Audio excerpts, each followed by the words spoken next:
안녕하세요. 이번 시간에도 역시 문법을 같이 공부하게 될 이기훈 선생님입니다. 이번 시간에는 영어에 존재하는 다양한 연결 장치에 대해서 한번 알아보려고 합니다. 영어에는요, 수많은 연결 장치가 있습니다. 연결 장치라 함은 어떤 요소 하나와 또 다른 요소 하나가 서로 붙어 있을 수 있도록 도와주는 녀석들을 말하는 건데, 이 연결 장치의 종류를 저는 크게 세 가지로 소개를 해드리려고 합니다. 첫 번째는 전치사고요. 두 번째는 접속사고요. 세 번째는 관계사입니다.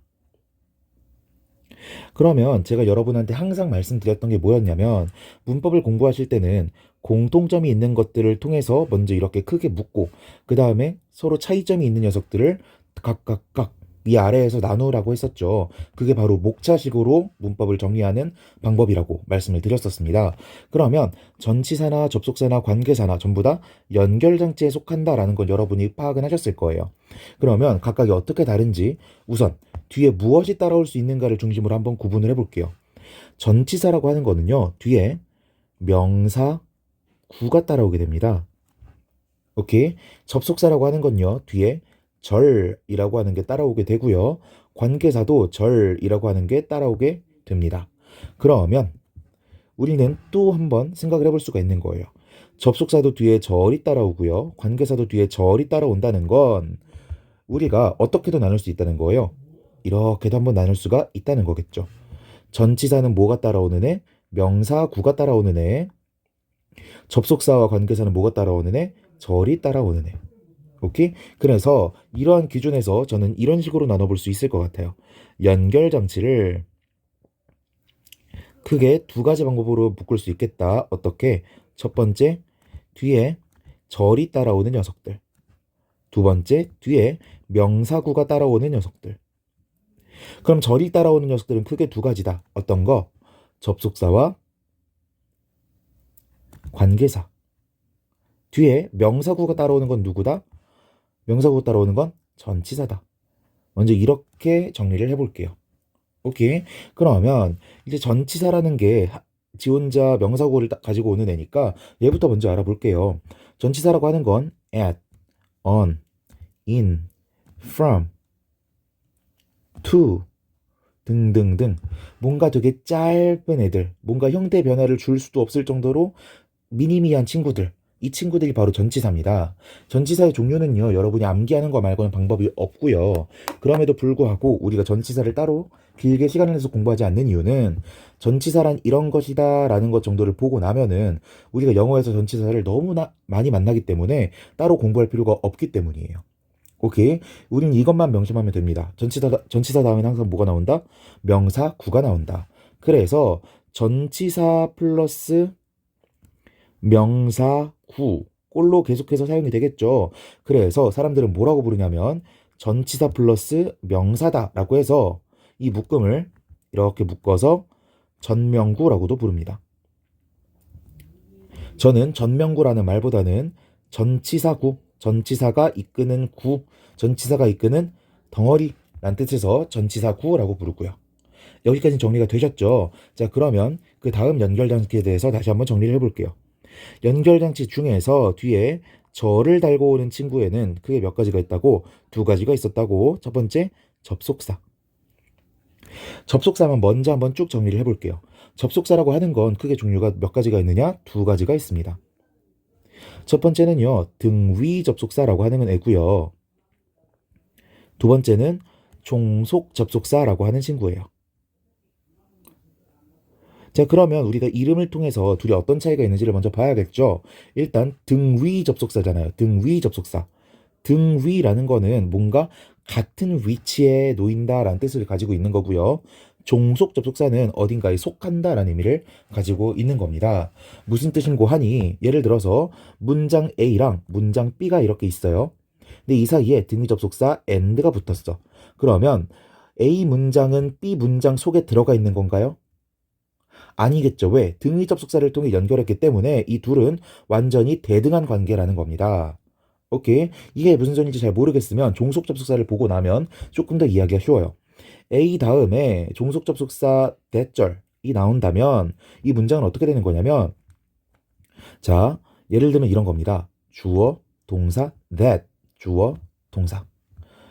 자, 문장에는 모든 문장엔 주어와 동사가 있어야 된다 그랬죠? 그래, 주어와 동사가 있네. 그런데 동사들 중에서 뒤에 목적어를 가져와야 하는 타동사라는 친구들이 있단 말이죠. 그런데 이 타동사라는 친구들이 목적어를 가져와야 된다고 했는데 이 목적어에는요, 명사만 있는 게 아니에요. 명사 구도 올 수 있고요. 명사 절도 올 수 있는 겁니다. 그런데 명사절이 올 수 있다라는 건 대실근은 명사절이 올 수 있다는 뜻이 되겠죠? 그러면 제가 뭐라 그랬어요?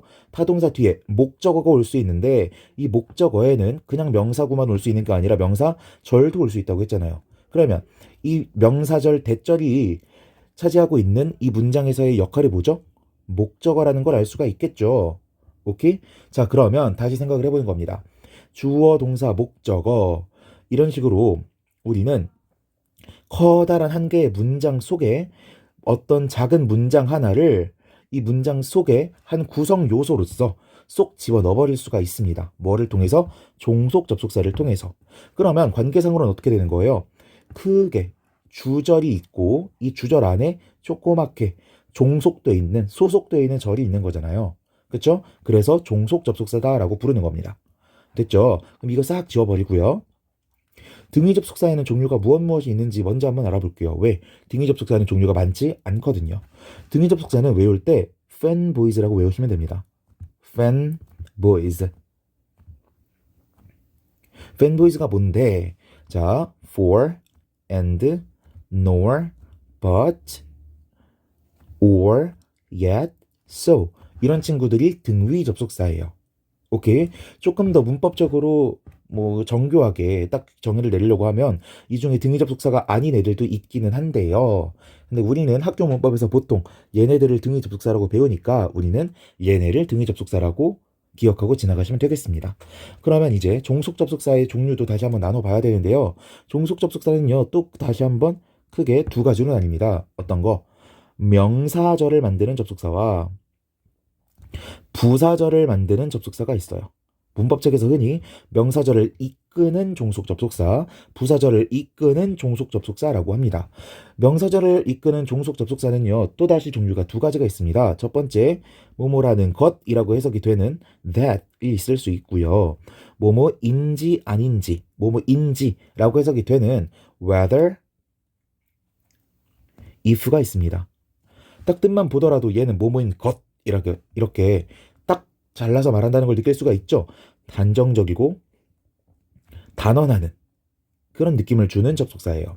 뭐뭐인지 아닌지라는 뜻을 보면 딱 봐도 whether if는 뭔가 간을 보는 것 같고 정확하지 않은 것 같고 애매모호한 것 같죠. 이거는 의문 혹은 불확실의 의미를 전달하는 접속사입니다. 그러면 명사절 접속사는 이렇게 세 개밖에 없습니까? 네, 세 개밖에 없어요. 그러니까 명사절 접속사를 먼저 외우시는 게 좋겠죠.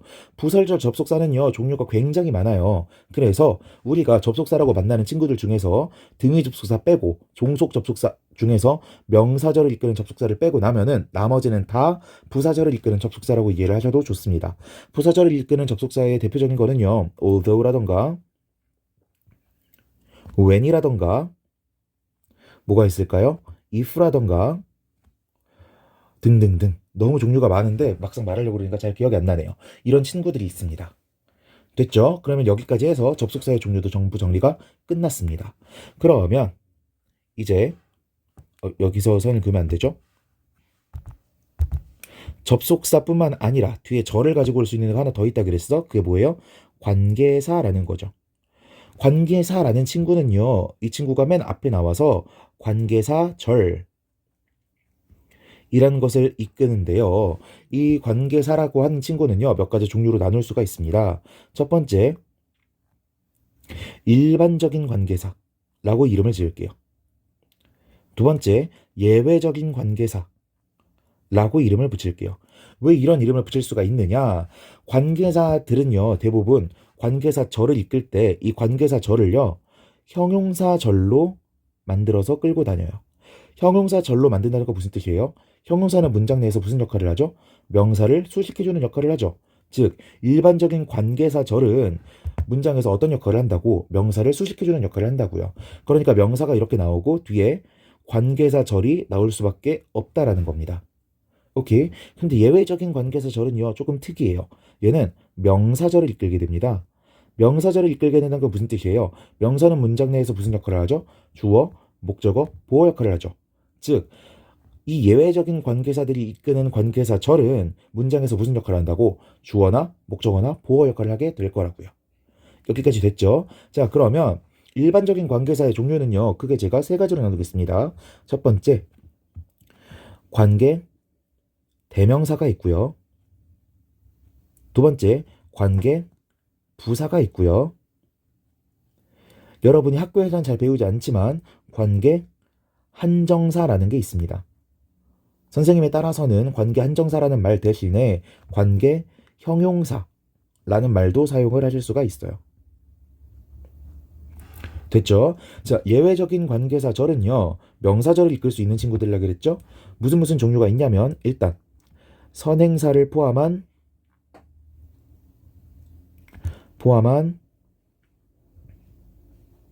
관계대명사라고 불리는 what이 있고요. 이 what은요, 보통 the thing 혹은 the things which의 줄임말입니다. 오케이. 두 번째, 관계 대명사뿐만 아니라요, 관계 부사도요, 특이하게 사용이 될 수가 있는데요. 너무 뻔한 선행사가 온다면, 예를 들어서 when이라고 하는 관계 부사 앞에 시간을 나타내는 the time 같은 너무나도 뻔한 명사가 오게 되면요, 이 선행사를 지워줄 수가 있어요. 그러면 제가 아까 일반적인 관계사절은 무슨 품사로 사용된다 그랬죠? 일반적인 관계사절은 명사를 수식해주는 형용사절로서 사용이 된다 그랬죠. 즉, when이 이끌고 있는 관계 부사절이 형용사로서 사용이 돼서 더 타임을 꾸며주고 있었는데 더 타임이 지워져 버렸단 말이야. 그럼 더 타임이 하고 있던 무슨 역할까지 when이 해줘야 돼요? 명사의 역할을 when이 해주게 되겠죠. 오케이. 그래서 관계 부사 중에서도 선행사를 생략시킨 관계 부사절은요, 명사절로 사용이 되게 됩니다. 마지막 세 번째, 복합관계사절이라고 하는 게 있는데요. 복합관계사절은요, 관계사 앞에 복합이란 말이 붙어있죠. 관계사에다가 뭔가를 덧붙인 친구란 뜻이에요. 그래서 WH로 시작하는 관계사 뒤에 ever이라고 하는 단어가 붙은 꼴입니다. whichever, whatever, whenever 이런 식으로. 관계사절은요, 조금 특이하게 명사절로도 사용이 되지만 부사절로도 사용이 될 수 있다라는 점까지 여러분들이 참고를 하시면 좋겠습니다. 여기까지 이렇게 해서 제가 정말 말을 빨리 하려고 노력을 했는데요. 이걸 2배속으로 듣는 여러분은 얼마나 말이 빠르게 느껴질지 조금 궁금해지기도 합니다. 자, 다시 한번 정리할게요. 이번 시간에 제가 설명드리고자 했던 건 영어에 존재하는 연결 장치들이었고요. 연결 장치를 저는 크게 두 가지 종류를 나눌 수 있다고 했습니다. 첫 번째, 명사 구를 이끄는 친구들. 두 번째, 절을 이끄는 친구들. 됐죠? 그리고 절을 이끄는 친구들은 크게 두 가지로 나눌 수 있다. 접속사와 관계사. 명사 구를 가지고 오는 애는 전치사 하나밖에 없더라. 전치사는 반드시 뒤에 명사를 달고 오기 때문에 선생님들이 전치사 플러스 명사, 전치사 플러스 명사라고 해서 전명구라고도 부르고, 전치사가 이끄는 구다라는 뜻에서 전치사 구라고도 부른다고 했습니다. 조금 더 정확한 표현은 전치사 구라고 말씀을 드렸고요. 됐죠? 뒤에 절을 가지고 오는 친구는 접속사와 관계사로 나뉜다고 했는데, 접속사의 종류는 크게 두 가지로 나뉜다. 등위 접속사와 종속 접속사. 등위 접속사의 종류는 fanboys라고 외우면 되겠다. 종속 접속사는 크게 두 가지로 나뉜다. 명사절을 만들어주는 접속사와 부사절을 만들어주는 접속사. 명사절을 만들어주는 애는 that, whether, if 세 개밖에 없다. 그리고 등위 접속사와 명사절을 이끄는 종속 접속사를 제외한 모든 접속사는 다 뭐다? 부사절을 이끄는 접속사다. 이렇게 설명해 드렸고요. 관계사가 절을 가지고 올 수 있다 그랬는데 여러분들은 하나 궁금증이 생겼어야 돼요. 뭐지? 접속사도 뒤에 절을 가지고 올 수 있다 그랬고 관계사도 뒤에 절을 가지고 올 수 있다고 했는데 제가 관계사와 접속사의 차이에 대해서 설명을 드리지 않았어요. 이 부분은 관계사에 대한 강의를 따로 들으셔서 배움을 가져가셨으면 좋겠습니다. 여기서 설명드리려고 하면 너무 강의가 길어지니까요. 자, 암튼 관계사의 종류는 그 두 가지로 나눌 수가 있다. 일반적인 관계사와 예외적인 관계사. 일반적인 관계사는 형용사절로 사용이 된다. 형용사는 문장 내에서 명사를 꾸며주는 역할을 하기 때문에 관계 대명사가 이끄는 절이나 관계 부사가 이끄는 절이나 관계 한정사가 이끄는 절은 모두 형용사적으로 사용이 되어서 명사를 꾸며주는 역할을 하더라. 그런데 일반적인 관계사 외에도 예외적인 관계사가 있다 그랬는데 얘네는 명사절을 만들어주더라. 그래서 명사절을 이끄는 친구들 누구누가 있었냐? 선행사를 포함한 관계대명사 what 혹은 선행사를 생략시킨 관계부사가 있었고 마지막으로 복합관계사가 있었다. 복합관계사가 이끄는 복합관계사절은 특이하게도 명사절뿐만 아니라 부사절을 만들어줄 수도 있더라. 이렇게 빠르게 한번 정리를 해보았습니다. 이 강의를 듣고 이해가 안 되는 부분이 있으신 분들은 제가 영상 설명란에 적어놓은 오픈 채팅으로 오셔서 질문을 남겨주시면 되겠고요. 그 외에도 댓글을 남겨주셔도 제가 틈틈이 확인해서 댓글에 대한 답변을 남겨드리도록 하겠습니다. 평소보다 조금 더 강의를 빨리 해봤는데 도움이 되셨으면 좋겠고요. 이렇게 해서 이번 강의 여기서 마치도록 하겠습니다. 강의 들으시느라 수고 많으셨습니다. 수고하셨습니다.